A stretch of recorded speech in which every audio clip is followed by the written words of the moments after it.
امام ایک کام کرتے تھے، آپ بھی وہی کام کریں تو ہم آپ کو دے دیں گے۔ کہا وہ کیا کرتے تھے؟ کہا وہ یہ بتاتے ہوتے تھے کس کا مال کتنا مال ہے۔ جس کا مال ہوتا تھا اس کا نام بھی بتاتے تھے اور یہ بھی بتاتے تھے کہ کتنا مال ہے۔ اب امام کے بھائی ہیں کہنے لگے تم یہ الزام لگا رہے ہو میرے بھائی پر، کیا وہ علم غیب جانتے تھے؟ انہوں نے کہا کہ بات یہ ہے ہمارے ساتھ تو وہ ایسا کرتا تھے، پتہ نہیں علم غیب جانتے تھے یہ نہیں جانتے، ہمیں اس کا علم نہیں ہے، ہمارے ساتھ ان کا وطیرہ یہی تھا، اگر آپ بتائیں تو ہم دیں گے وگرنہ۔ اب یہ پہچان کا ایک ذریعہ تھا نا کہ امام وقت کی پہچان کیسے کرنی ہے۔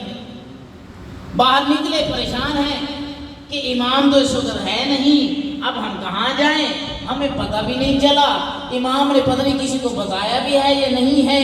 امام زمانہ کے نمائندگان پھرتے ہوتے تھے، انہوں نے دیکھا کہ مومنین شک و شبہ میں پڑ گئے ہیں، کسی نے آ کر کہا اگر آپ نے حقیقی امام سے ملنا ہے تو آؤ میرے ساتھ آؤ۔ اب ان مومنین نے کہا چلو یہ بھی دیکھ لیتے ہیں، یہ بھی دیکھ لیتے ہیں۔ اچھا گئے امام زمانہ کی خدمت میں، امام جو ہے نا وہ ابھی 5 سال کے ہیں 6 سال کے ہیں، جیسے ہی سامنے پہنچے فوراً امام نے ان کو ان کے نام سے پکارا اور کہا فلانے آدمی کا اتنا مال ہے وہ دے دو، فلانے آدمی کا اتنا مال ہے وہ مجھے دے دو۔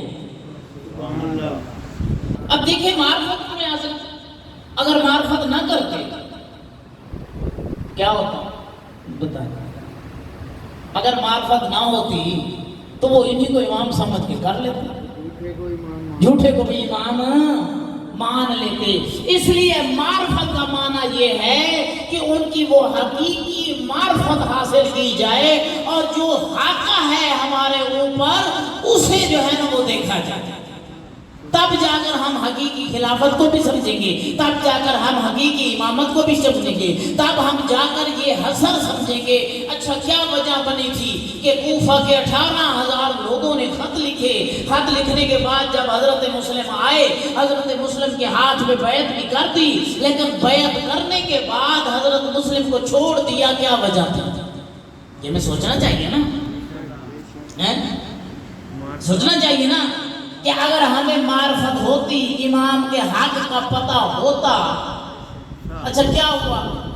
اس کے بعد کیا کرتا ہے ابن زیاد منہ پہ جو ہے نا وہ باندھتا ہے نقاب، لیتا ظاہری لباس امام حسین علیہ السلام والا پہنتا ہے اور جو ہے نا کسی کو جھوٹا اعلان کروا دیتا ہے کہ امام آ رہے ہیں۔ اب کیا ہوا؟ سارے لوگ باہر نکل کے استقبال بھی کر رہے ہیں، نعرے بھی لگا رہے ہیں، کوئی یہ نہیں دیکھ رہا کہ امام کی معرفت اگر ہمیں ہے تو ہمیں پہچان تو ہونی چاہیے کہ یہی امام ہے بھی صحیح ہے نہیں۔ اب اس نے کیا کیا؟ اس نے پہچان لیا کہ فلانا فلانا ہے جو امام کا زیادہ چہتا ہے، اسے پکڑ لو، ان کے سارے ماننے والے خود بخود پیچھے چلے جائیں گے، اور اس نے یہی کام کیا۔ یہ سب کچھ کیا نتیجہ تھا؟ عدم معرفت۔ رسول گرامی قدر کے بعد علی علیہ السلام کو چھوڑ دیا گیا، کیا وجہ تھی؟